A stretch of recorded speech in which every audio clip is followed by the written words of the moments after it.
at that. Another professional YouTuber mistake. Woohoo! Great. Yay.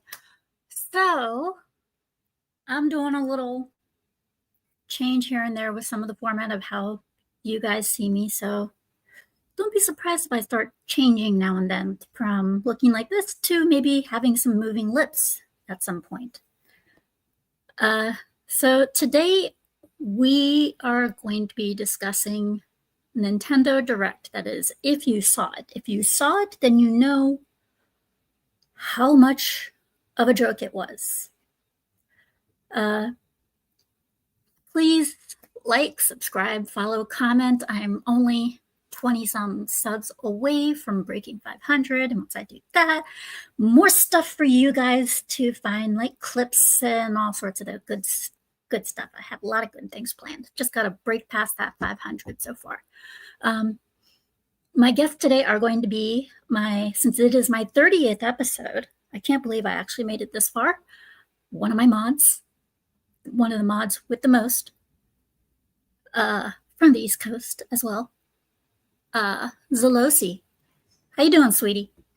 Hey, how you doing? Am I coming in all right? All right, loud and clear. That's good. No background noise. Everything's good. Great. Everything's loud and clear. Peachy keen. Oh man, that Nintendo Direct. Well, it shows Nintendo's just rehashing a lot of things over and over at this point. Yeah, it's and some of the stuff that they did show that wasn't rehashed again.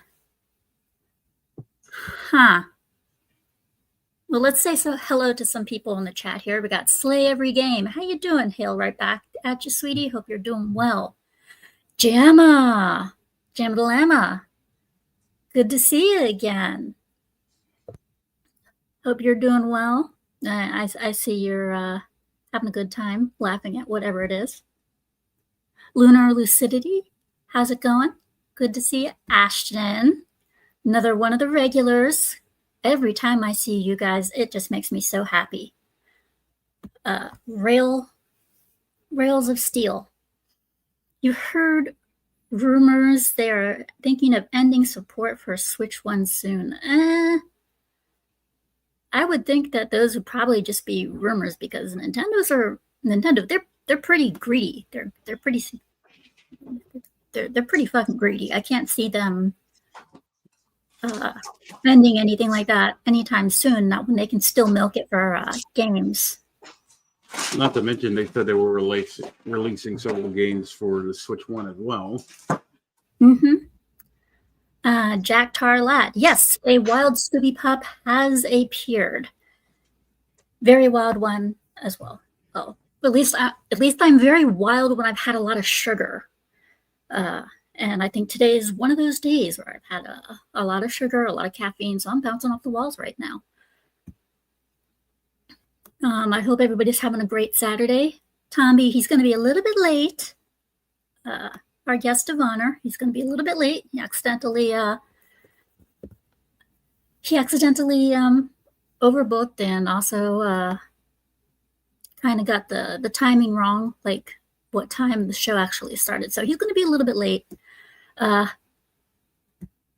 Christos, good to see you. Yep, good to see everybody in the chat for sure. And once again, Ashton Tyler, the Nintendo greed is at an all-time high. Yes, it is. It very much is. I think it kind of peaked the moment we found out about the Switch 2. Wouldn't you say? Definitely, especially when they were going into the Mario 40th anniversary. The first thing they showed off was the upcoming movie, and then next thing we know, hey, look, we're releasing Super Mario Galaxy 1 and 2. Here you go. I'm sorry, when they showed that sneak peek for the second Mario movie, I was like, for Mario Galaxy, the movie, I was like, this is a joke, right? This does not look movie worthy. this has to be a joke because it did not look animated very well. It looked like it had just popped out of a poorly made 3D game. So for me, as soon as they showed that on the stream, it was kind of like, is this another game? Because that was my immediate thought when I first saw it. I was like, is this another game and they're just calling it a movie or cutscenes or what? So I was very confused. Yeah, apparently that's supposed to be the next movie, and they're bringing back all the cast from the original movie. If that, I saw the first movie, I liked it. I thought it was okay. I grew up playing, I grew up playing Mario. Then again, a lot of us did. But this one, I don't have high hopes for. I really don't. Slay every gay. Slay every. I did not just say that. Oh my God. Slay every game. My girl wants to buy a Switch 2 all of a sudden. I'm like, who brainwashed you? Are you okay? Good question. Rails of Steel answers back to Slay's question. Thinking of staying one generation behind on Nintendo, might get Switch 2 when Switch 3 is announced. Well, I would definitely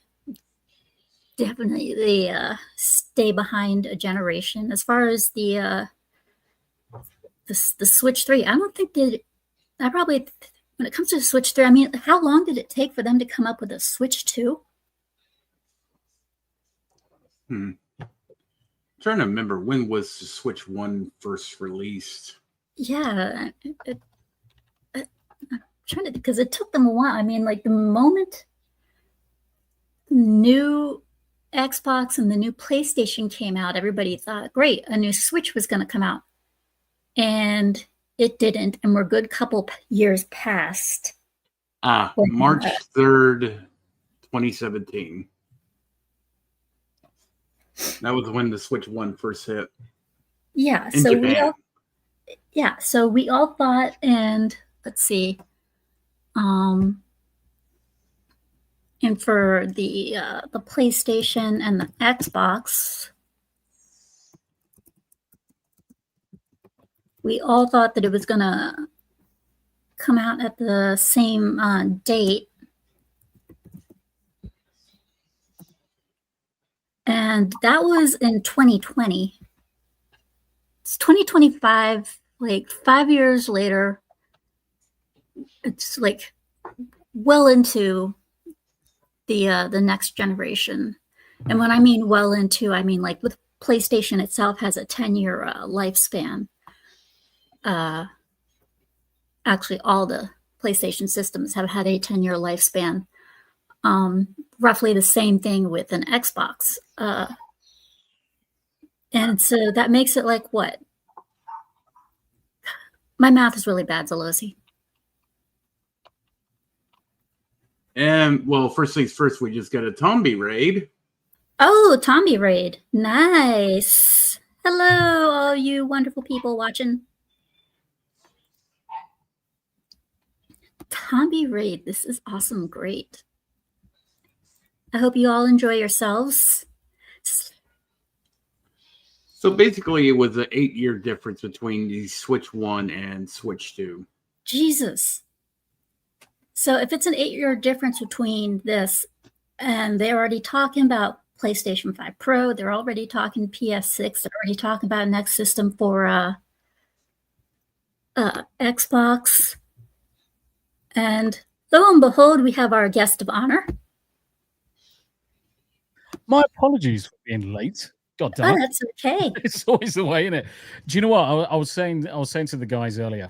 I feel like I'm either forgetting something or I've missed something, and I'm like, I've got Anime After Dark. I'm like, okay, that's in. I've got the Salty Dogs podcast. I've got Midnight in the Mountains to do it, and then it suddenly dawned on me. Hold on a minute, it's PAWCAST. Good to see you, though, Scooby. Thank you very much indeed for the invite. Ladies, gents, my apologies. I am late. That's okay. We haven't really gotten that much into the Nintendo Direct. We're kind of going over as towards how long it'll take before the Switch. Yeah. We're trying to figure out how long it'll take before the Switch 3 comes out, if one even comes out. Because one of the people in our chat mentioned holding off until he was going to get a Switch 3. Mr. Rails of Steel mentioning to Slay, saying he was thinking about staying one generation behind, or he might get on Nintendo, might get a Switch 2 when Switch 3 is announced. See the big thing for me is that I don't think the leap from the Switch 1 to the Switch 2 was actually it didn't make any economical sense for anybody to really buy it, because it wasn't much of an upgrade in terms of console power or anything. No. I mean, you are buying a dock, and the dock's responsible for jamming everything up to 4K and 30 frames a second and things like that. The actual Switch 2, I likened it to more like a kind of like an overclocked Switch 1 with probably a new CPU that had a few more instructions and possibly a little bit better GPU on board, but not to the level that they kind of like sold it as, because it was a hell of an uplift in terms of cost. Yeah, I mean, that's when they freaking shot their prices up like no tomorrow, with like without regard. Christos, am I crazy, or does Nintendo not just run on nostalgia? Yes, that is what that is their bread and butter. Always been nostalgia. Yeah, Zelosi, you're 100% correct. It has always been a nostalgic trip with Nintendo ever since. I mean, you can go all the way back to the NES games, then you're into the Super Nintendo games, then you're into Nintendo 64, and you just follow the pattern. The same games released on newer platforms, updated with new technology, whatever. Whether you're following the Zelda series, whether you're following Metroid, whether you're following Super Mario, whatever it may be, every time you bring out a new Switch or a new Nintendo console, it's always been nostalgia that brings people to buy the product and then buy the same games, just obviously the updated versions. It's massive nostalgia. It's like the biggest member berry company I've ever known. Not to mention they rarely ever go on sale. No, you never find it. The only you can find keys now and again, slightly cheaper, but nothing's really ever on sale when it comes to Nintendo. The price is what you pay, and basically is for life. Whatever it comes in at on day one, you'll probably find it exactly the same price in a year's time. They do not like discounting, and they're notorious for it. Yeah, that's like every time they do like a direct, what's the first thing they do? The first thing they do is like a half hour to an hour's worth of Mario. Yep. And it's like, and they don't even like, as far as the Mario Kart. Okay, Mario Kart World comes out. They've recycled a lot of the tracks. I think the only one that might be missing is I think when I was watching 8-Bit Eric, I think he was complaining, saying that there's no Rainbow Road. It's probably because it was too hard for the journalists.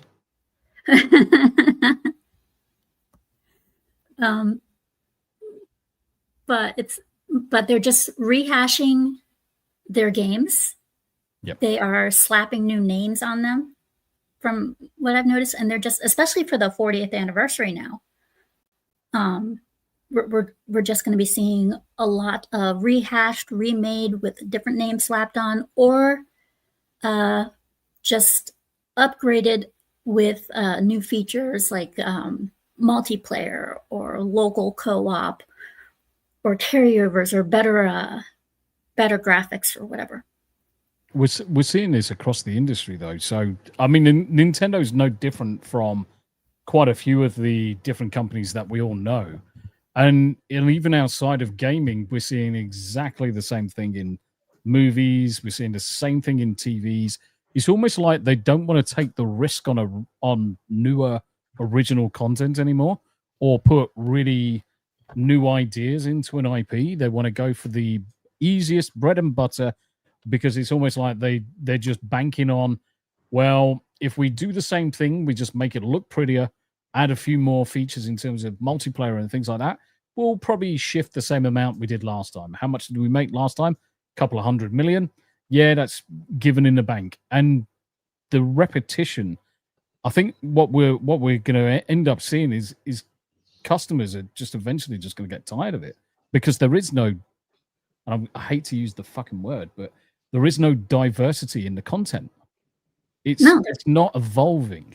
There is a place for retro. There's a place for nostalgia, but when you're bringing out brand new consoles, you really want to see some evolution to the medium, and we're not seeing. I haven't seen that in Nintendo for years. I really haven't. Christos says, as someone that's never owned a Switch, can anyone tell me why I should? I run both consoles already. I don't own a Switch, but my niece does, and I have played with her on it many, many times. And I have a PlayStation 5. I personally, from my own experience, see no reason to get it unless you are looking for a family console, or something that you can play with friends as a party type thing or whatnot, or you're looking for something just for kids to use, then that is a different story, because the Switch is the perfect console for a kid or a family if you're looking for that kind of stuff. If you're looking for actual real hardcore gaming, go for the PC, go for the Xbox, go for the PlayStation. If you're not much of a gamer, just go for the Nintendo. But really, I wouldn't bother personally. Yeah, I mean, I would say that I've played probably 3 or 4 games on the PlayStation 5 in 2 years. The Switch one I bought to go on holiday with, and as soon as I came back on holiday, it's sat in the cupboard. I haven't used it. I play almost all of my games exclusively on the PC. The only time I jumped onto the PlayStation in recent memory was one when Final Fantasy 16 came out, and that wasn't as good as it was made out to be. And the other game was Stellar Blade. After that, I haven't touched the PlayStation since. The granddaughter actually plays it more times than I do. When she visits, when she's here with her mum on like little short breaks, she'll go and play Fortnite on it. Zalosi, what do you think? Yeah, I'm probably going to be dating myself, but honestly, I haven't really touched consoles since the early 2000s, honestly, when I got my first PC. And honestly, my last console that was relevant at the time was the Sega Dreamcast. And after that, I was just full on PC at that point. So would you rather recommend, so then basically if you had to do console-wise or whatever, it'd be closer to a Steam Deck for you? Yes, definitely, a Steam Deck. Yeah, Steam Deck is another good option instead of a Switch. Definitely a better option. If you want to spend that kind of money, then go for a Steam Deck, in my opinion. Yeah, and especially considering that you can just emulate pretty much everything historical. Ready to do that on the PC now? Yeah, I mean, let's face it. The operating system that you get on the Steam Deck will allow you to play everything retro. Will allow you to play an obscene amount of recent games, PC games, to such a good level that you can forgo having a full desktop if you don't want it. The only crux of it is if you go to start doing streaming or anything like that. And even when you're streaming, you can still stick it in a dock, capture it, stream it with a relatively cheap laptop, as long as you've got a decent capture card. And yeah, Bob's your uncle.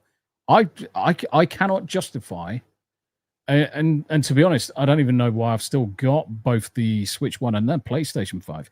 I cannot justify any console these days, because eventually all of the games come to the PC. I mean, Nintendo being the odd one out, but if you've got a decent emulator, if it survives Nintendo for long enough, you get at least a decent emulator for a year, maybe a year and a half, before the Nintendo lawyers come and squash it. Yeah, pretty much. But there's always going to be another one there ready to take its place. So it's basically just whack-a-mole. It's whack-a-mole. It is. Well, that's one thing though. I think consoles prove. I do think consoles do have their benefit, and this is why I say it. Not everybody can afford a PC, which is where if they want to be a gamer or whatever, consoles really are the cheaper option. In some cases, like for me, I cannot afford a PC or a laptop. So what did I do? I went with the PlayStation option. My PS5, that was a gift to me, granted, but the PS4 I got on my own because it was affordable. Mm-hmm.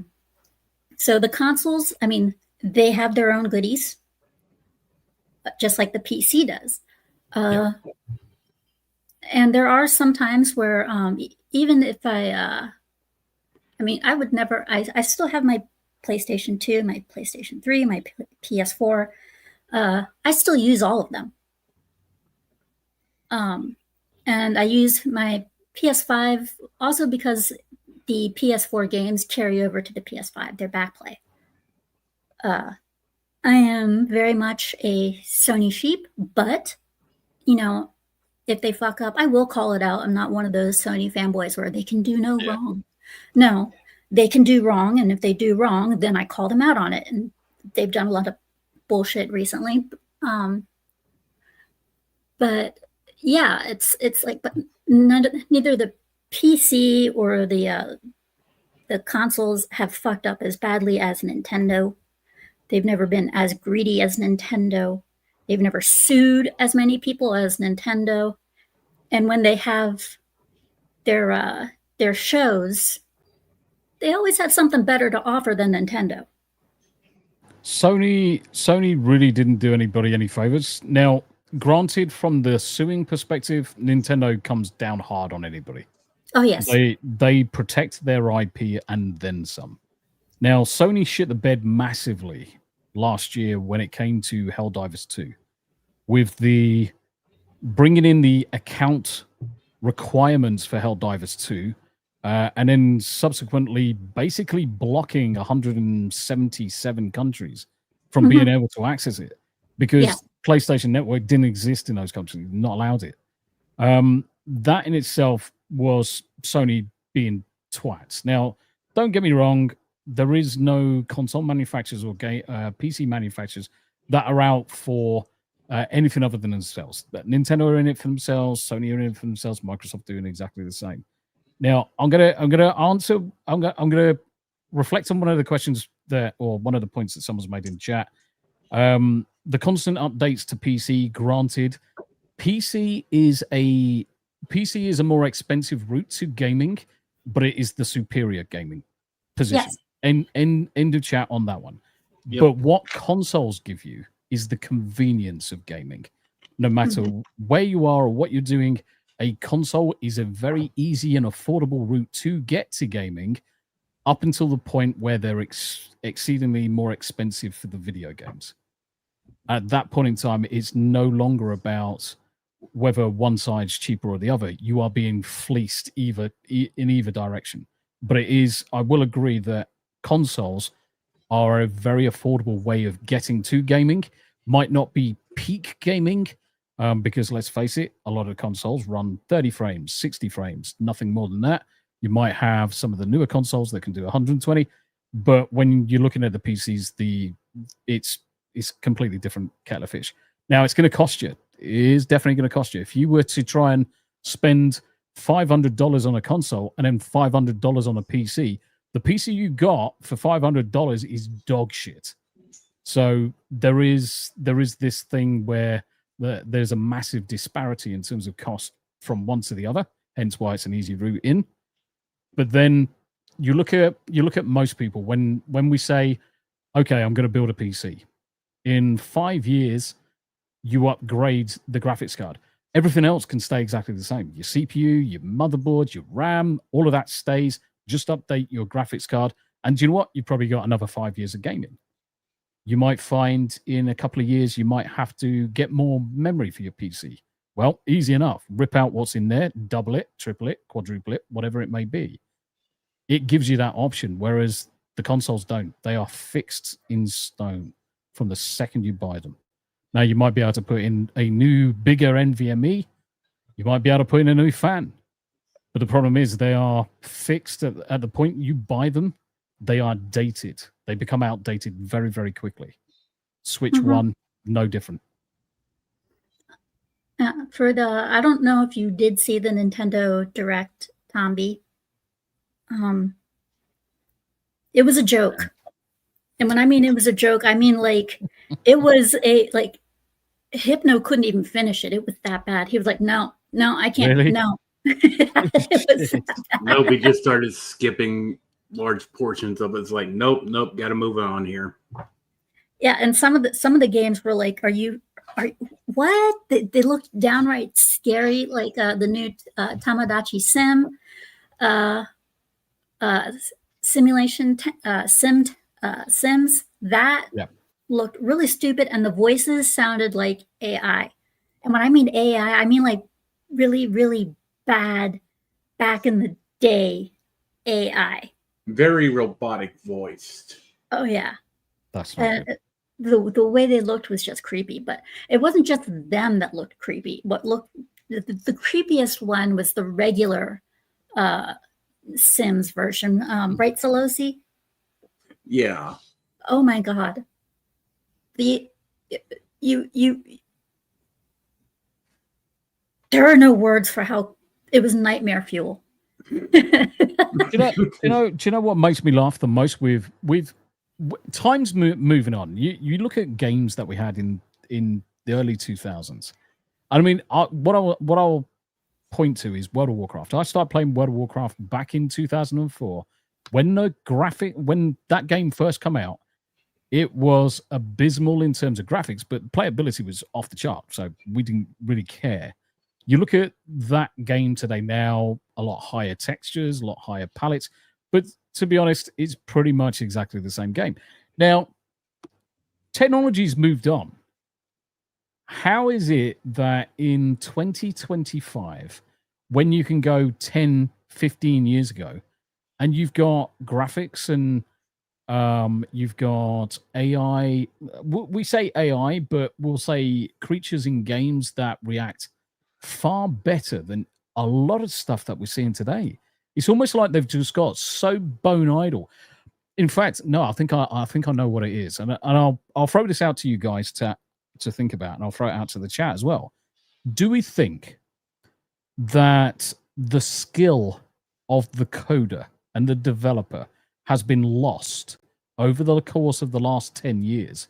Because all of the people that we look at 10, 15 years ago, they're all out of the industry now. They've either passed away, sadly, touch wood, not many more go, but they've either passed away, left the business, been forced out, or have gone on to do something completely irrelevant to gaming.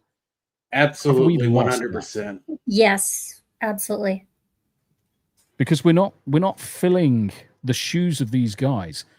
When I'm in the IT trade, I'm a consultant, and one of the things that I have to do, basically on a monthly basis, is teach the juniors and teach the junior devs how to do some of the stuff that I can do, or at least trigger the blue sky thinking moment where they can think outside of the box. A lot of the kids these days, because the likes of me may not be in that business, may not be in the gaming industry, but if you lose people with our knowledge, devs with sufficient knowledge, game producers, writers, storytellers, artists with sufficient knowledge, if you lose them out of the business, they're no longer handing down those skill sets. And you've lost it at that point. What they're now forced to do, they're now forced to find shortcuts. Where's the easiest shortcut? AI. AI. Yep. Yeah, one of the Sims games that they showed, it was the American version. The characters, like, it was a female they showed one, it was a female ballerina that looked like an old man in a tutu with a whole bunch of K-pop statues behind him. It was really creepy to see. And of course, because Nintendo is the system for the most ultimate cozy games. There were a whole bunch of cozy games listed. One of them, and of course, it wouldn't be a Nintendo showcase without amiibos. Those, and they had dozens and dozens and dozens of amiibos. All of them.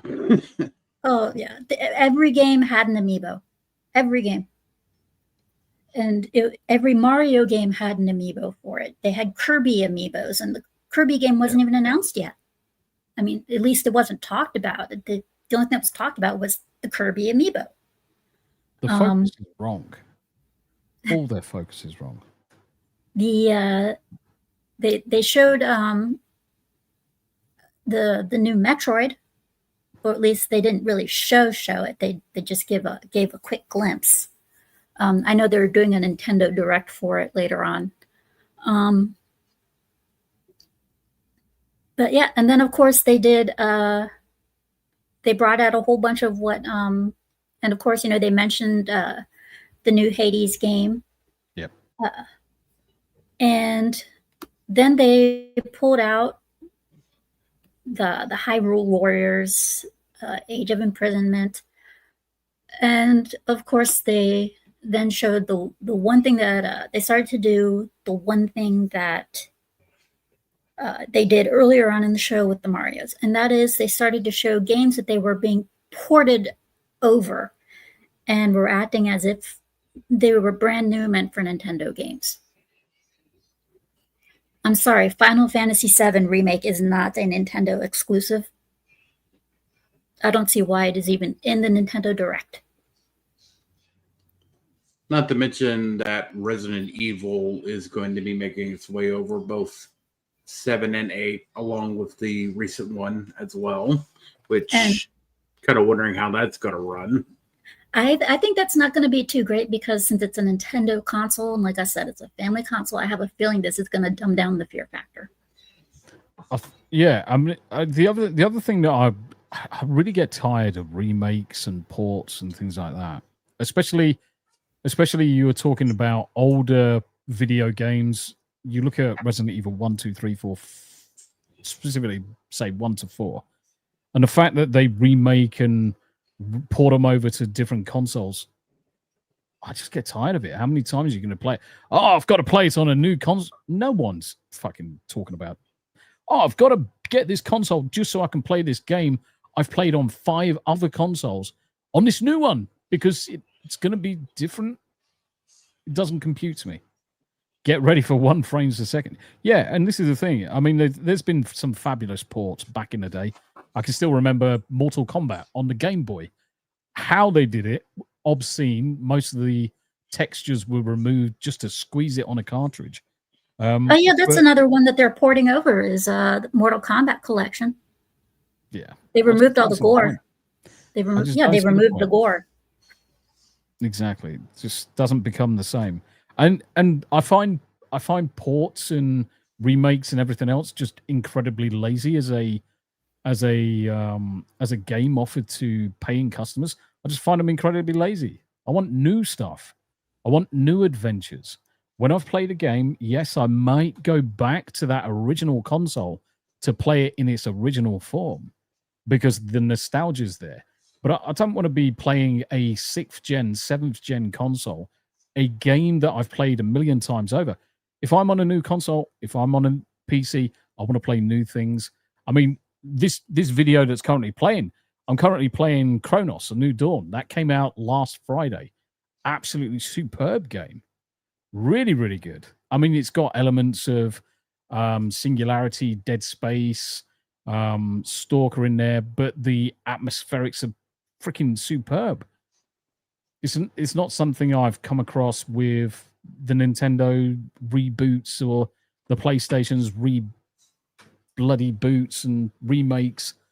I mean, part of me wishes they never touched Final Fantasy VII, because the remakes and the rebirth that they've done with Final Fantasy VII has almost tainted my experience with the original Final Fantasy VII on the PlayStation. Now, I'm just not interested. Yeah, for me, when it came to the Final Fantasy VII remakes, for me, that was a new experience. And I say that because I had never played, the only Final Fantasy games that I had played was Final Fantasy, I think it was 15 or 16, the one that had the traveling boy band. 15. 15. Okay, yeah. I had only played 15 and Dissidia. Those were the only ones that I had played. So when it came to Final Fantasy VII, I was like, okay, I'll give it a try. Wasn't my cup of tea. But I guess that's what they were going for, was a different fighting style for people who had never played the game in the first place. And therein lies one of the biggest problems, because if you're gonna re-envision or remake something into something modern for a different audience, don't call it by the same bloody name, because whilst it's got all of the same characters and a lot of the story is basically exactly the same, the complete mechanic and environment, everything is different. It is no longer the same thing. Not even close to being the same thing. I mean, when Final Fantasy VII first came out, I no-lifed that game. I sat in front of it. I can still remember it. I was a young kid, strapped the PlayStation on, and I literally didn't move for a week whilst I was bashing through that game, leveling the character, found my way down to this one little island, and I was going left, start a fight, win a fight, right, start a fight, win a fight, leveling up constantly, and then went through the rest of the game, absolutely thoroughly enjoyed it, and it made a massive mark on the way I viewed games, especially RPGs, because it was apart from things like Neverwinter Nights that was on the PC at the time, Phantasy Star Online on the Dreamcast, there was very little RPGs I'd played at that point. Along came World of Warcraft, and naturally I jumped from Final Fantasy Star Online into World of Warcraft, and that was it. I was hooked. But I just don't get that from the recent play style with Final Fantasy the Rebirth, because that was almost carbon copy the same fighting styles that we found in Final Fantasy 16. And Final Fantasy 16, yes, beautiful looking game, good story, but it just fell shy of the mark. Yeah, if it's one thing I've noticed about Nintendo is they have more ports than they do actual individual IPs made for the system itself.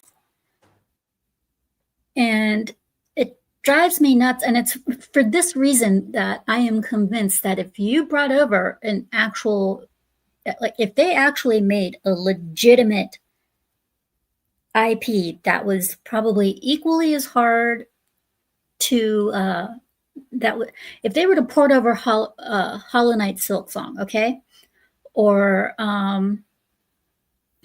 Stellar Blade or Lost Soulside or any of the most recent games, I guarantee you a lot of the people would be like, I can't play this, it's too hard. Because they've been babied by Nintendo. I think we're seeing. I would, yeah, definitely been babied by Nintendo, but I would just say that's an industry-wide problem. Yes, that's another problem. Because we've got this hot, and the thing is, we talk about this all the time when we turn around and say journalist modes, because they are constant. Christos, the thing is with it, it was such a change from the standard Final Fantasies. It didn't feel like Final Fantasy. It's got a lot of the same kind of like characters, a lot of the same names appear, but it just didn't quite feel. I'm not saying it's a bad game. Play it start to finish. It's a little bit short, but really good looking, really good music, some really good fights, but it just didn't feel quite Final Fantasy. Yeah, I mean, Nintendo, I mean, they did show some new IPs in there. Most of them were remakes. The ones that weren't new IPs were, like I said, half the show, a little bit more than over half the show was a little bit basically just remakes. The new ones they had in there were just cozy games that were probably copy pasta of games that already existed. Like PAWCAST, a lot of people were saying looked like a Splatoon type copy, a Splatoon ripoff. And then on top of that, as far as more hardware goes, they brought in the old. Oh my god, I can't believe I already forgot the name of it.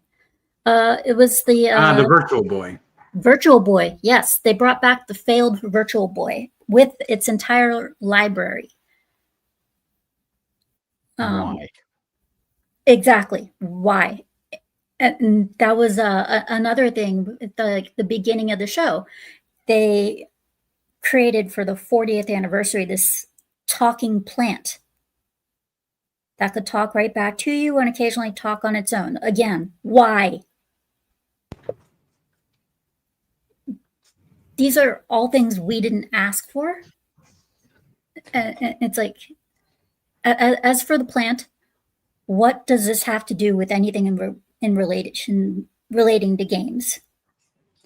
As for the Virtual Boy, it failed already once, so why are you bringing it back when you know it's most likely going to fail again? Nostalgia bait. Yeah. It's nostalgia bait, but the thing is nobody really goes for the VR headsets anyways, regardless of the system. I mean, the thing is, the Virtual Boy absolutely massively flopped in the first place. I mean, short of basically the singular game, the poor frame rate, the fact that it made everybody bloody nauseous, the horrible red freaking tint to everything, it was shocking. And on top of that, it makes no economic sense to bring it back. Yeah, and on top of that, they're only giving you 10 games to go with it. It's like, okay, you're going to pay that much money, you're going to pay, and you know they're going to nickel and dime you for that damn thing. And then only to give you 10 games. Do you know what actually really, really funny I'd think of? Do you know they probably opened up one random warehouse, dusty warehouse, to knock it all down and found like 10,000 of these units. And they're like, fuck, what do we do? I know, nostalgia bait. Let's release them as a new thing. And of course, they have a new Pokemon game, a spin-off. Well, of course.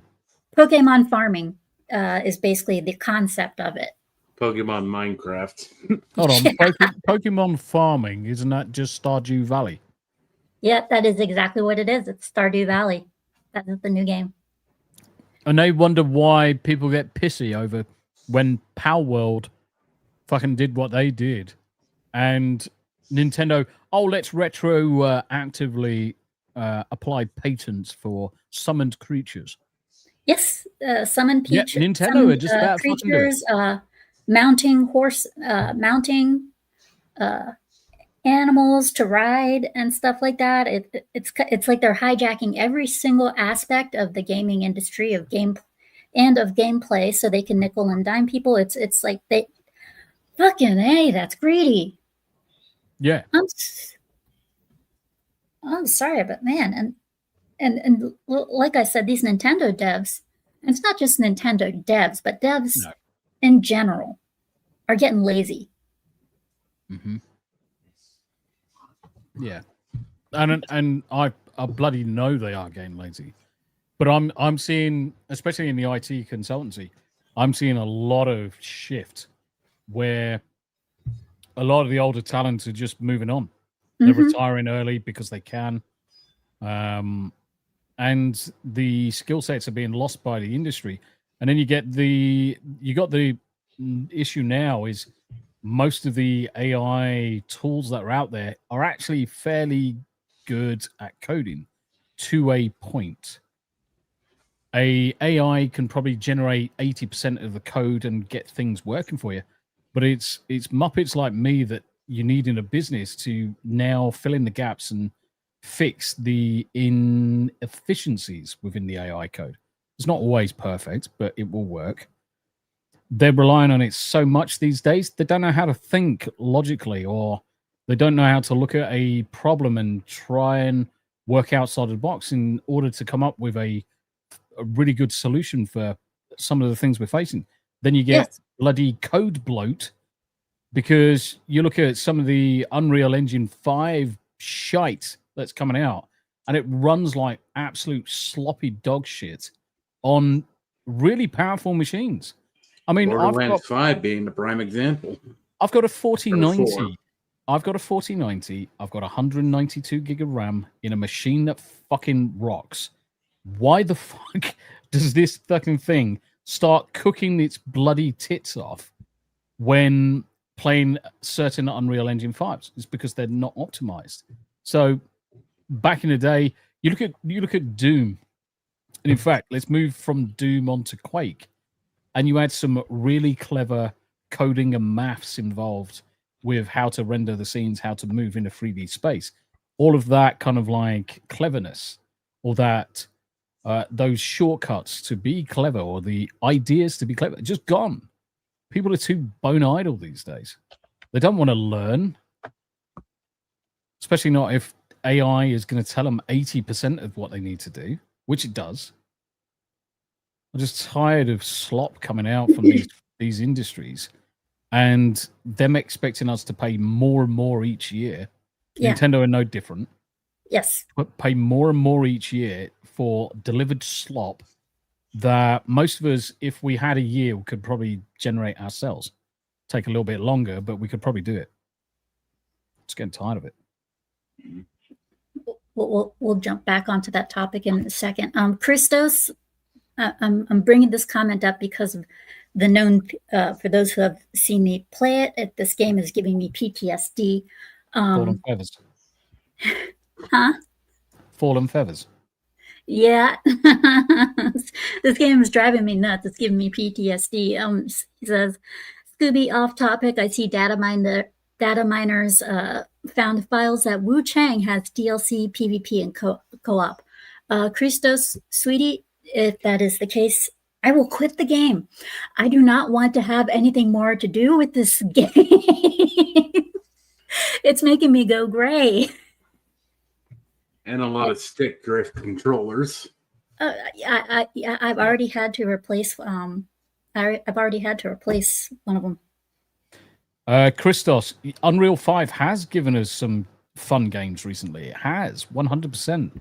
But the problem is that you look at those fun games, these are people that understand Unreal Engine 5 and how to get the most out of it. And usually there are smaller teams that have to be more frugal with their time. Where do they put their effort? And most of them put their effort into the gameplay and making the game absolutely rock solid and play well on the Unreal 5.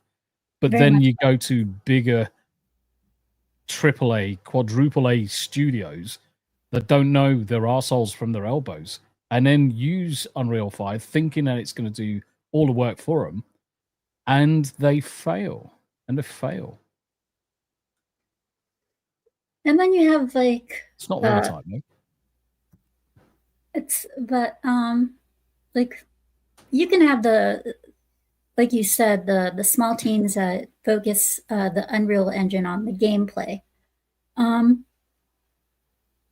But then on top of that, though, when it comes out and the game is a little glitchy, it's normally on one system or another, but you do have the devs that are smart enough, though, to immediately realizing it and start working on those patches ASAP. Yep.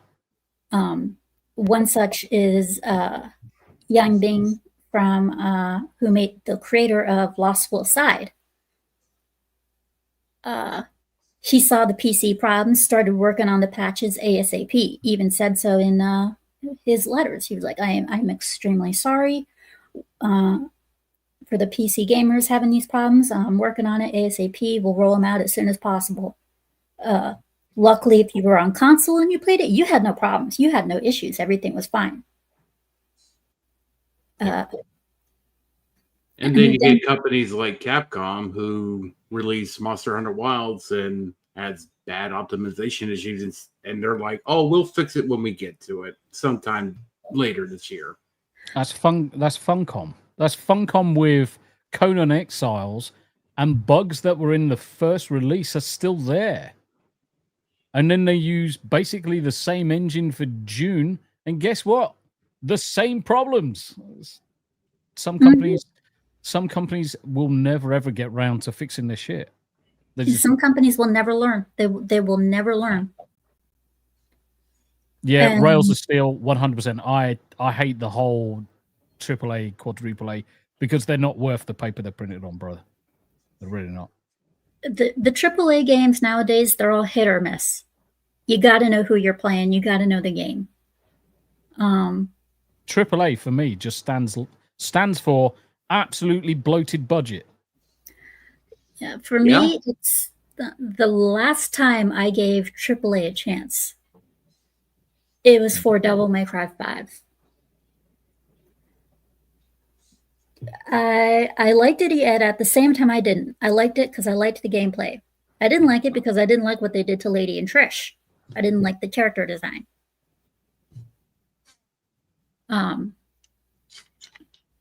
If anything, I thought they kind of looked very plain Jane compared to their Devil May Cry 4 counterparts, where they looked sexy as hell. They were pure gooner material in that. But it's surprising how the West has gotten so bad that the East with their games could easily take over so quick. Yeah. And yet you also and back to the laziness of devs. Lollipop Chainsaw, another remake. Yep. That almost got censored. But luckily, the creators were like, no, screw you. But again, they could have easily have given us a sequel or something like that. But instead, they remade it and popped it on to the newer consoles. Which, in my case, irritated me. And then, of course, we've had The Last of Us Part 2 remastered how many times? Too many. Too many. And they're doing it again. I think they're going for Skyrim's record.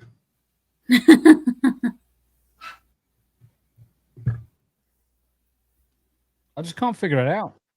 Well, actually, I can figure it out. It's because they're freaking lazy and they haven't got the people on board anymore to move those products forward into new versions, a new decade, a new audience, new players. They just don't. The only thing they know now is to rehash old stuff that did well before. If it did well before, a new audience will just make it sell just as many hotcakes as it did last time. It's not going to be the case. Helldivers is crashing constantly at the moment with audio and server disconnects and some severe stuttering. It's almost unplayable. And the worst thing is, I was actually thinking about going back to playing Helldivers. And we've seen that. I'm just not interested. It's not, nah, bollocks. I'll just carry on playing indie games. I'll carry on playing games from the smaller studios. And that's another thing about certain engines. You can tell if a game's engine either can't handle it or is going downhill based on the game's performance. The game performance can start off great, and then after a while, you're going to notice it's getting more and more unstable, and that's either probably because there's too many patches, too many downloads, DLCs or whatever, and the foundation they used can't handle it. Yep. They weren't expecting it to crash or do anything like that. Which is really, really sad. Because the sadness, just interrupted. The sadness really is that when games are released these days, they're released in a beta state on release day. and they're expecting all of those people that pre-bought the game and bought the game on the actual release day. They expect some feedback from those guys to really do the beta testing, and then the next thing you know, there's a day 0 or day 1 patch to fix a load of the things that should have been fixed in quality control. They have scuppered the quality control process across almost every single studio that I know of. Basically, they don't have quality control. They don't have the capability to properly assess whether something's working well or working badly. They don't put it through the level of scrutiny. You look at World of Warcraft. World of Warcraft used to do the right thing, and it used to have basically 6 months to 8 months of beta play before the game would actually release. And during that time, they would invite loads of the actual players to come into the beta and say, test it to the yin yang, report as much as you can do. We want to fix everything. Yeah. Get back to that. All of them, every single company, every single dev, studio, platform needs to go back to that kind of process, because you're releasing shit. And we're sick and tired of beta testing a release game only if you to then bloody do a day 1 patch for it. Shit. Sick of it. Yeah. It's inane. They're imbeciles for doing this kind of stuff. And I'd have to say, I really hope that they would do better, because when these games come out, another problem is the people who originally were there in the first place that worked on the game originally, eventually they either leave or they've been kicked, or for whatever reason they are no longer on the team. And when a problem comes along that they specifically worked on, well, guess what? That person is gone now. Yep. So the newbie who's in charge is going to do things their way, their own way, and will either A, screw things up, or B, make it so that you have to relearn everything. Yeah. A good example with that is, whilst they haven't broken it, it was shady as shit. You look at Marvel Rivals. So Marvel Rivals, a part American, part Chinese team, deploy a really, really good, basically Overwatch replacement. Everybody's playing it. The American team gets sacked, and the job done at that stage. They made the game, so they get rid of all of the Americans, and now it's wholly looked after by the Chinese guys. So. And in some cases, there are warning signs. Like now, this is kind of like for those people who are old school Destiny players like me. I was one of the beta players for Destiny 1. Back then, the community manager, Deej, he was reliable. You listened to him. Everything that he said happened. Yep. And when he left, everybody was like, okay, why is he? And he left a message saying, you guys aren't going to like what's coming up. Jump ship while you can. And a lot of people did. A lot of people didn't. I was one of those people that didn't. And we didn't realize that he was like a rat deserting the ship. He could tell when it was sinking. And now look where Bungie is with Destiny right now. Sometimes you can see the warnings coming. If you don't heed the warning, well, then guess what? You're going to be stuck. Yeah. And I'm sure that's what it's like with a lot of people who play Starfield and Fallout and such. They're stuck in a position where the game started off good for them, or they were expecting something great, and then they got nothing. Yeah. Yeah, exactly. It's something I know pretty well, being a former Final Fantasy 14 player until this recent expansion. And then everything just hit the fan and now I'm just done. I can't go back to it. Do you know the whole Wooklamat bullshittery? Oh, yeah. I played Final Fantasy 14 every Sunday with Miriam and Smoother DJ. And originally we were playing it 3 or 4 times a week, but slowly we've petered off to every Sunday. this latest expansion, I was just pulling teeth throughout the whole of the expansion. The characters, the story was just boring. I really struggle to play it at times. I really do struggle to play it at times. And it's not just the story, it's just the quality of the game itself. It's dropped. All the jobs and classes all feel very mundane and basic now. There's no complexity, skill required. It's all just kind of the same mess now. Yeah. I can see where that's coming from. A good example for that would be Borderlands 3. Borderlands 1 and 2, they actually took a little bit of they kept you on your toes. They with some of the characters, they made you master a few of them. And on top of that, though, the best game that they had for Borderlands was Borderlands 2. And they should have left it at that, but then they got greedy. They came out with a Borderlands 3, and that was the worst thing they could have possibly done. That game was rushed. It had the most annoying enemies, the worst storyline. They pissed off the entire fan base with just killing off one particular character, story-wise. And on top of that, the play. Oh my God, the play was horrible. They were bringing in characters that had no business being in there in the first place. They were bringing in things that nobody asked for. It was getting beyond crappy, beyond ridiculous. And now we have Borderlands 4 suffering the same problems. But on top of that, it's like a combination of Destiny and Borderlands now. So you got a little bit of a mix.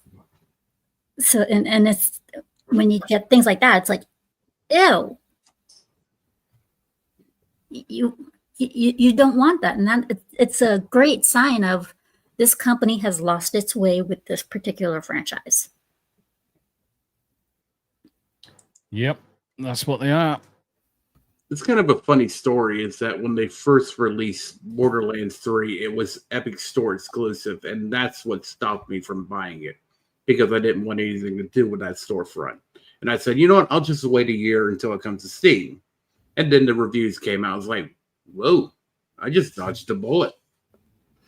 Yeah, Mustang, you are 100% correct. Now, the thing is that when a main character dies, and I'm going to go all the way back to Final Fantasy VII, and the first time I played that with one of the main characters dying, it was a fucking gut punch.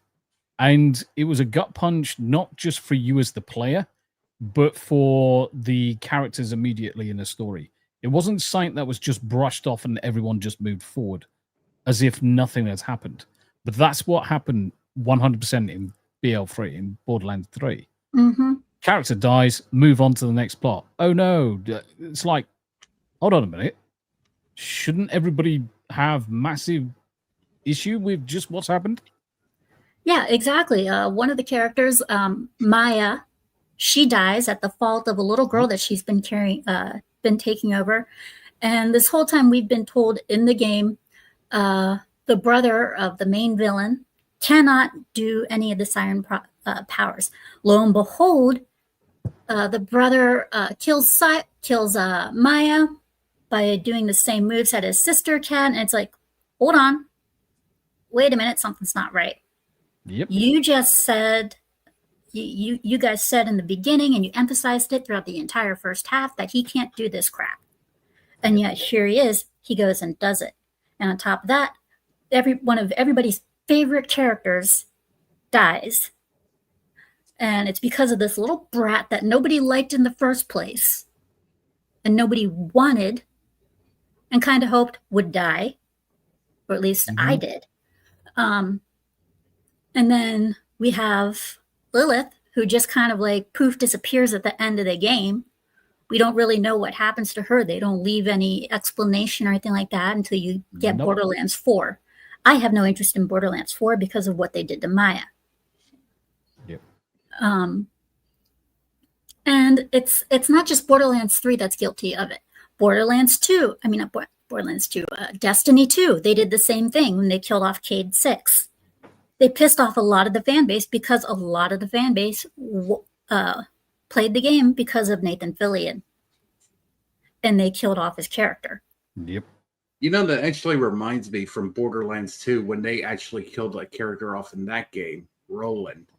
And they actually mourned it, and it actually continued on all the way into the Tiny Tina DLC to show how much of an impact that was losing that character. Yeah, and they don't do that shit in Borderlands 3 and 4. But that's what we should expect. I mean, you're trying to get gamers invested in the characters to actually want to progress through a story, learn about these characters, how they think, what trials and tribulations they've gone through. And if you're not affording the audience, the players, the time to essentially get to know a character, mourn that character's passing, and see that in the other characters that are in the game, you have completely misunderstood how to tell a fucking story. Completely misunderstood it. If you have a game in which there's a character in there that when they die, and it freaking matters to every character in the game, but also you can tell it's apparent that it matters to you too, you've done something right. Now, even if you didn't like Roland that much, you saw his importance. You saw his importance to the characters. And Frostfang, and to really quickly deviate here, Frostfang, just to let you know, some of the Borderlands games that came out were made by a completely different studio. One of which, games. Yeah, Telltale, and one of the Borderlands games that was made actually got closed down.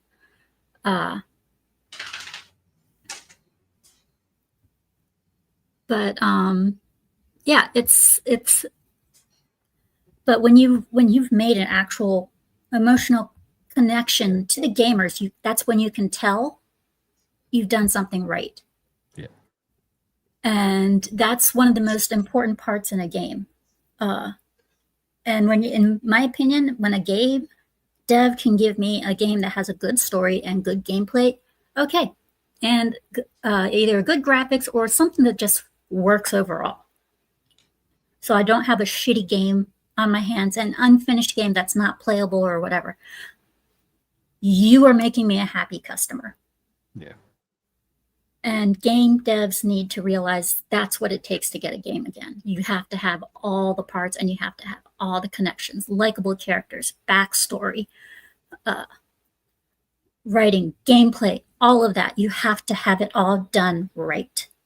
You cannot include pushing a message.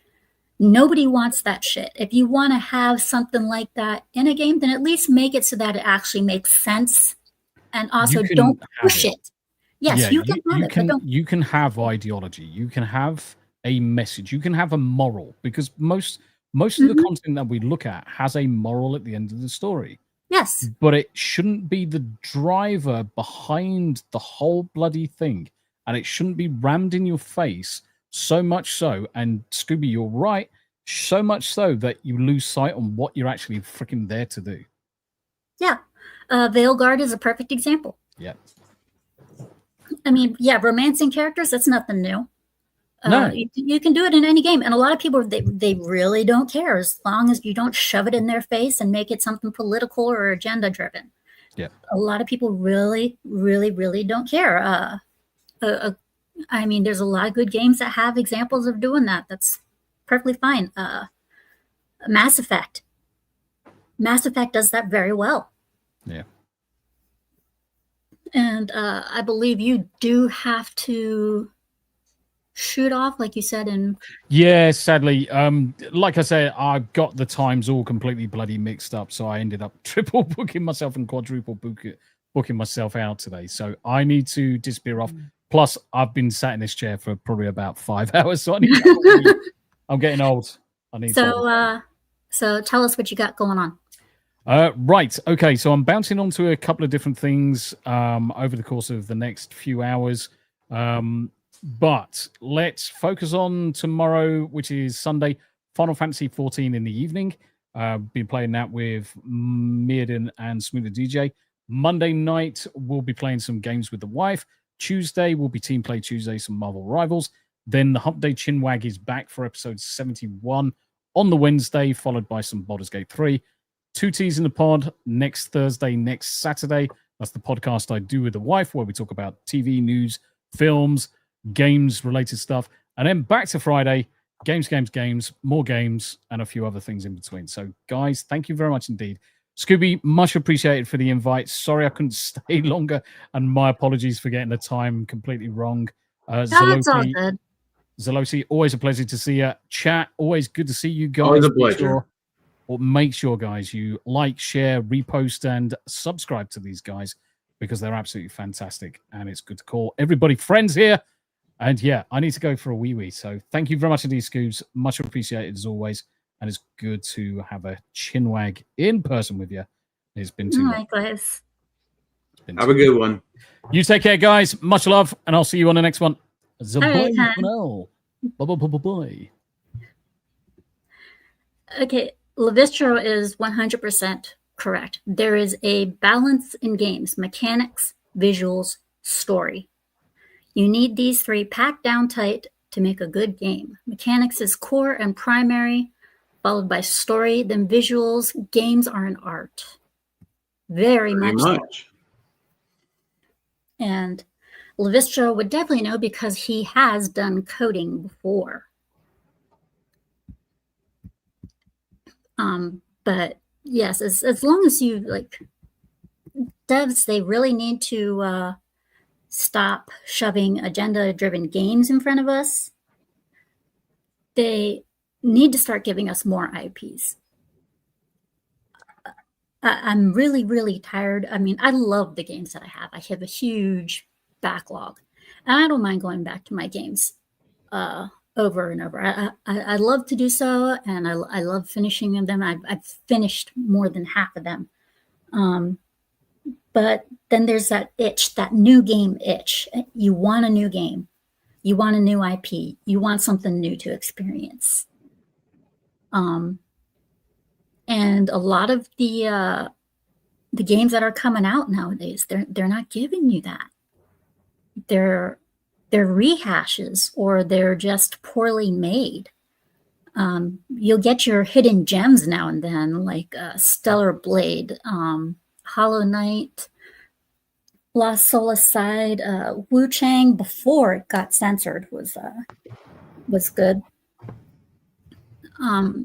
You know, you have your hidden gems, but when you don't take advantage of those hidden gems, which a lot of the times they don't, you have a problem. And that's one problem Nintendo desperately has. They definitely have it. Honestly, that's just the problem of the beast in general, is that there's little to no creativity left in the entertainment industry. And this is why we're getting all this rehash stuff, or remasters, or barely put together games, or anything. It's just like the creativity has just vanished. Yeah, maybe one or two gems here or there, but that's it. It's very much like some of the many old companies, like for Hollywood and whatnot. They chased away the good original talent that was already there, already working for them, and replaced it with young people who don't know what the hell they're doing. Pretty much. And if they aren't young people that don't know what the hell they're doing, then it's usually the higher ups getting in the way. And if it's not the higher ups getting in the way, then it's a foreign concept that some people just aren't familiar with. There's always something. And Levistro is right. Remasters are fine. They're not hard to update, but the passion is needed. And a lot of the times the passion is not there. Exactly. If you're going to do a remaster of a game, be faithful to the original source and treat it with respect. Mm-hmm. Don't just slap a new title with it, or just give it DLC. And that's where frickin' Nintendo comes in with being frickin' greedy. Donkey Kong hasn't even been out that long, and already it has DLC. And the DLC they have for it isn't even that good. And already the couple of games they showed off, they say, "Hey, guess what? Day one DLC." Mm-hmm. Day one DLC, you mean completed stuff that was already in the game, but you decided to take out to use as DLC. And on top of that, I mean, those amiibos are not cheap. They have never been cheap. Those things are like what? They run like what, $30 each? I have no idea. I've never looked into them. I thought they were silly. And you know what? This is one of those times where I wish our regular amiibo collector over here, 8-Bit Eric, he has a whole bunch of them. Luvistro says, remember, people were canceled 10 years ago with believe the victim mentality. Those victims, they oversee your games now. Yes, many of them do. Yep. Rails of Steel. And for remasters, you need to have a reasonable amount of time since the original. Look at The Last of Us 2 already getting remastered. Yeah. It seems like, what, every 2 years or so it's getting re-released. I've lost count of how many times that game's been remastered. It's like, for God's sakes, man, can you not make number 3? Are you pulling a Gabe here? Well, I think the reason they haven't is because they know nobody will buy it. They know that they pissed off the fan base when they killed off Joel. Then again, I don't know the Last of Us series. I never played it, so. If you play the first one, you'll have fun with it. Just don't buy the second. Avoid the second one at all costs. That's all I can say. The first one's good. The second one sucks ass. But yeah, they don't need a second. They don't need a third for it. And a lot of people are asking, and here's another example of devs being lazy. We want a Bloodborne 2. Are we getting it? See Bloodborne released on the PC. Yeah. Are we getting anything Bloodborne related? No. No, we are not. There is that Switch 2 game coming that's supposed to be co-op or something set in that universe, but that's about it. If it's co-op and it's set in that universe and it's on the Switch 2, I don't expect a lot of people to buy it. Same. Levistro, I want Bayonetta on PC. Oh, you don't have it on PC? You don't have it at all, period, on anything? Oh, man, you're missing out. That game is great. That is one of those games where they did everything perfectly. They checked off all the right boxes. It's the second and the third where they fucked up. And that's another thing when it comes to game devs. Doesn't matter which system you're on, or PC, Steam Deck, console. Doesn't matter what you're playing on. Sequels, a lot of times they don't match up to how good the first is. Rarely do they ever these days. Exactly. Rarely do they ever. I mean, sometimes, let's say the first Terminator movie and the second Terminator movie, where the sequel vastly outshined the original. While the original still has its class and charm, the second one just took it to a new level. But on the other end of the spectrum, you have the first Ghostbusters movie, and then the second one that didn't do as well as the first. But it was still good. Yeah, it was still good, but not as good as the first. Yes. But yeah, it's like, and it's in this sense where I feel sorry for a lot of the Nintendo gamers. Once again, they're not getting any new IPs. They're stuck with their nostalgia bait. They're stuck with their remakes. They're stuck with their ports. They don't have anything good going for them. Or complete copies of already existing games. yeah, they're like I said, they're getting ports, remakes. It's that I feel sorry for them. I wish them. I think so far the best that they've got coming for them has to be the Metroid game. That's pretty much what they're probably banking on. And the funny thing is, the 40th Mario anniversary, and we still haven't seen a brand new Mario platformer game yet for the Switch 2. All we've been getting is tennis remakes or Mario Kart, but no standalone platformer game. Ashton Tyler, Scooby, any game you are looking forward to as the year winds down? Well, as the stream is, I will answer that in a minute, Ashton. Oh. What was the last new IP, Nintendo IP? Splatoon. Oh God. That's been a minute. That wasn't the most recent, was it? That wasn't the most recent new IP for them, was it? I'm not sure, really. Because Splatoon, I think you can also play on PlayStation. Exclusive-wise, I can't really. Dear God, I don't remember. I can't believe I'm drawing that much of a blank. Honestly, console-wise, yeah, it looks like it may have been Splatoon, the last big console. It's the last big exclusive they came out with nationwide. Wow. And Splatoon's already had a sequel. Yep. Man, that's sad. That's sad. Well, we are coming towards the end.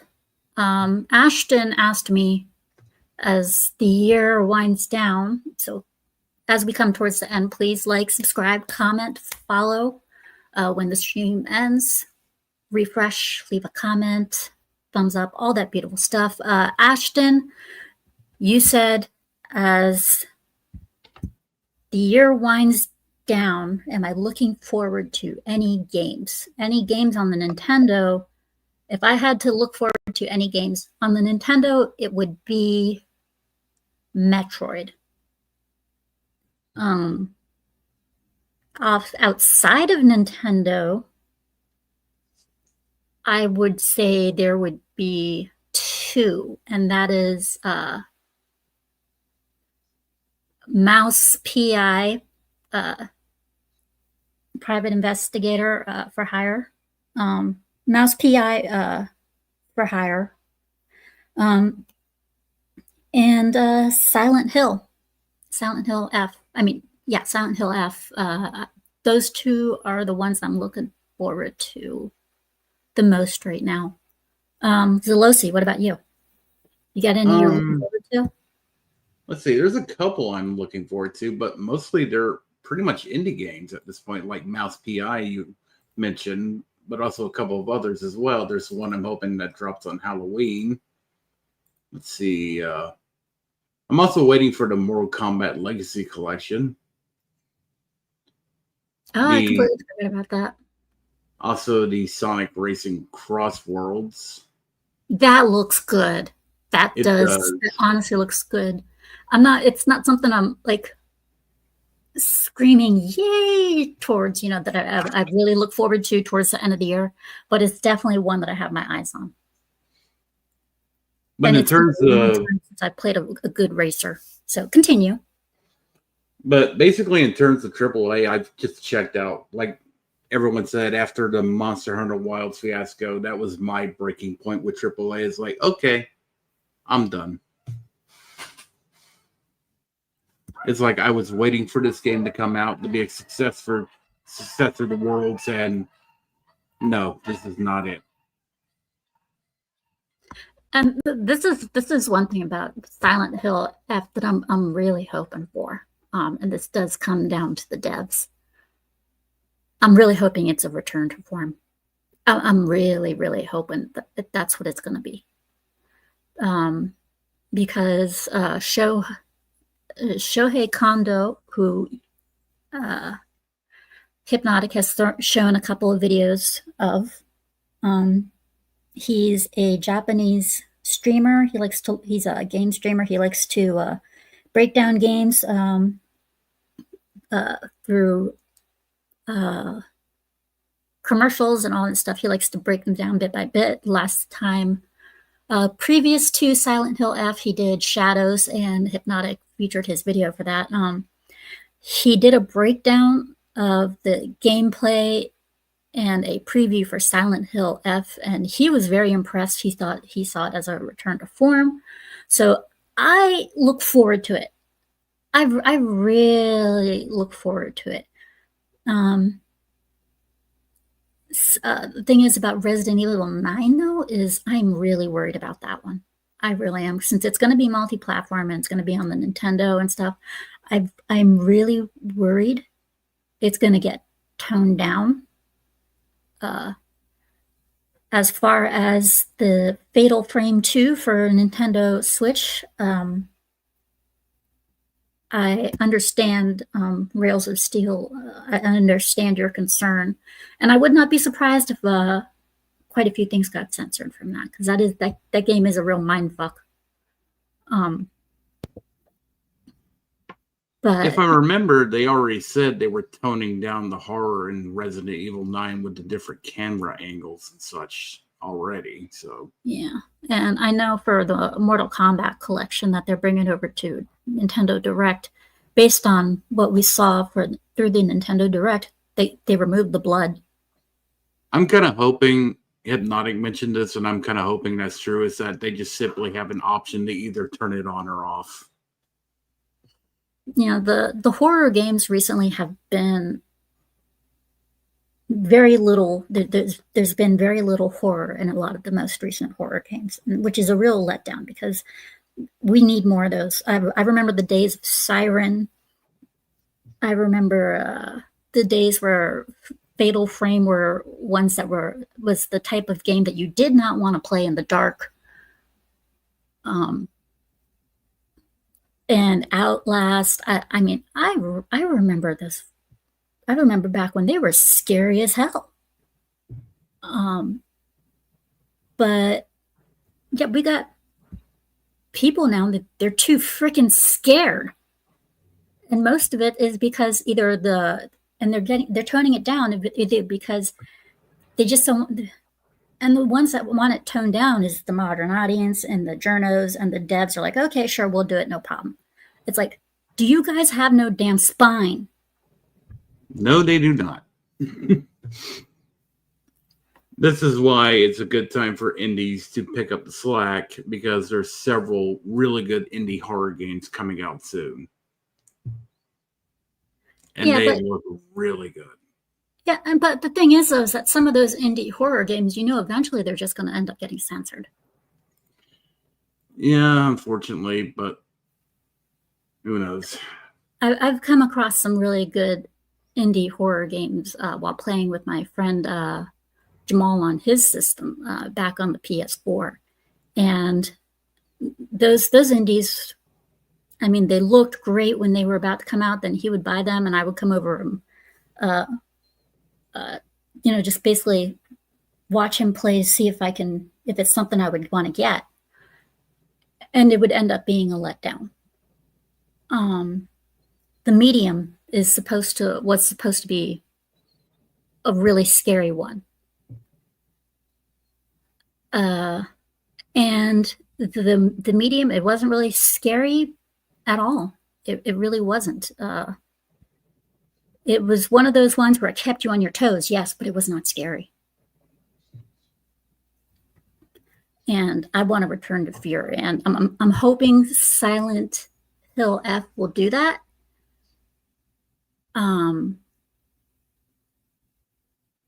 So yeah, here's hoping for that one. Fingers crossed. Same thing with Fatal Frame. I really do hope Nintendo delivers on that one. And I'm very worried for Resident Evil 9. That is one game, because if they're changing the camera angles to like where you can't see the monsters as clearly or whatever, then that's going to kill a lot of the experience, and that's not something I would want. So let's keep our fingers crossed for some of these games that are coming out, especially for Nintendo Direct. I mean, we don't want a lot of these Nintendo fans. We don't want them having to go through a lot of this stuff only to be let down. Like, let's hope Metroid does well. That's at least from the way it looks like, Metroid may be the only thing that will bring them some moderate success. Though there has been some excitement over that new Pokemon game too. There's a couple of people who are looking forward to it. Yeah, but the thing is, though, is a lot of people. The only thing about Metroid is it's lost a lot of fans. By going first person 3D, it lost a lot of fans when they did that.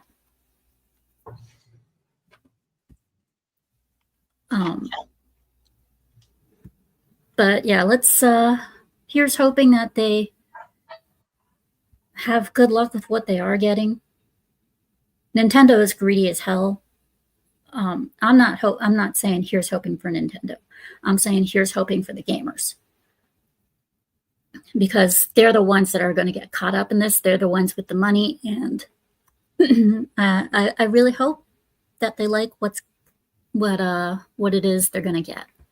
That's all I can say for right now for them.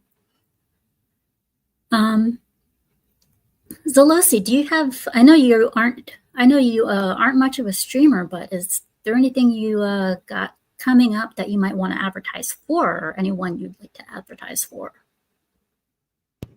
Well, not a whole lot, really. I just jump around from stream to stream, commenting and all of that here and there. Though I am considering and have been working on it for the past couple of weeks of thinking about starting myself streaming games coming soon. I've been working the kinks out in OBS and plan to do a test run of it soon. So we should keep an eye out for it? Yep, keep an eye out for it. Okay, well, when you have that up and running, we'll get you back on here again so you can tell us more about it. Will do.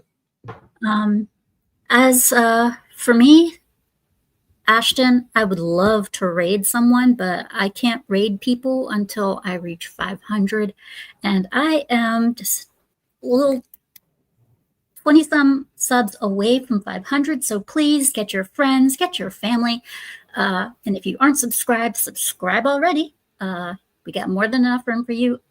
I stream gameplay. I do reviews. PAWCAST is my flagship show.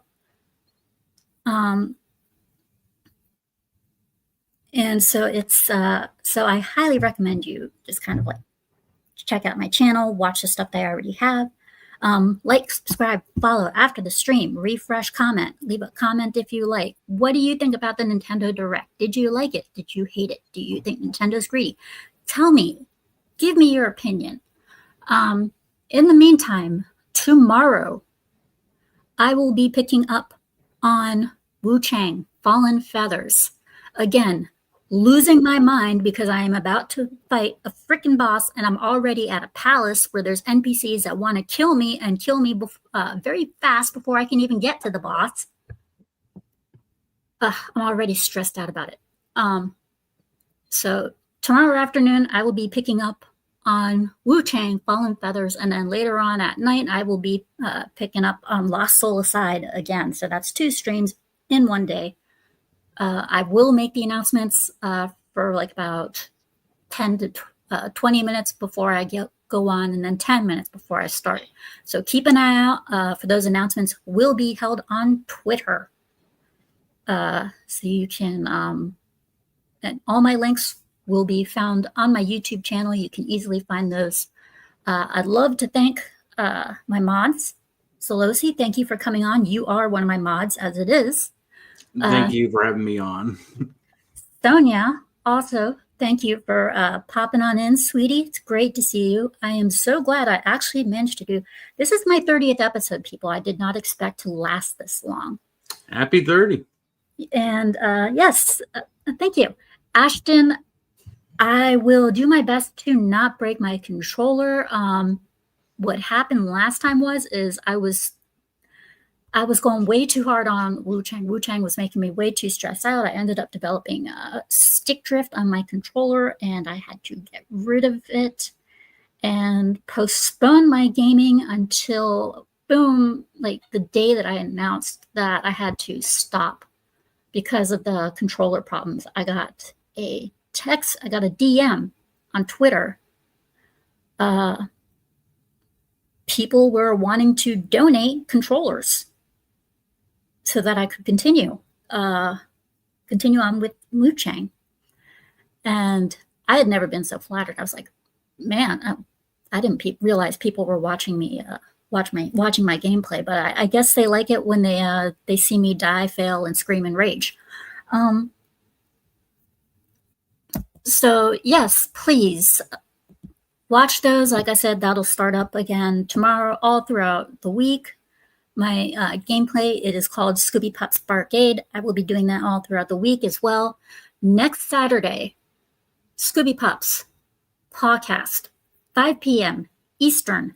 My guest will be Cult Classic Cage. She's making a grand return. I love having this girl on. So come on down for that one. Catch Cassie. And then the week after that, we got Nerd Wars. Another person that I love and adore that will be making his return. Solid lineup.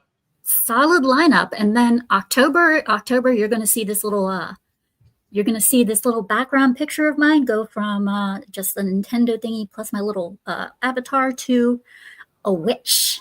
It's going to be spooky season, so everything we cover will be horror related, from games to movies to shows. The Barcade will be strictly horror games. The podcast will be strictly horror topics. It will be a fun October.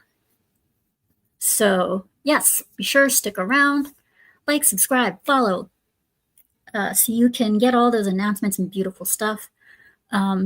My producer, Tony, he's not here, but look up Stark of Iron. He is my producer. Check him out as well. Thank you all for coming tonight. Hope to see you again next week or maybe even tomorrow. Thank you. And Abomination AJ, thanks for swinging in as well. I see you, hon. Again, thank you guys. You are too gracious. You are too wonderful. I would not be here without you. TTFN. Ta-ta for now. Have a good evening, everyone.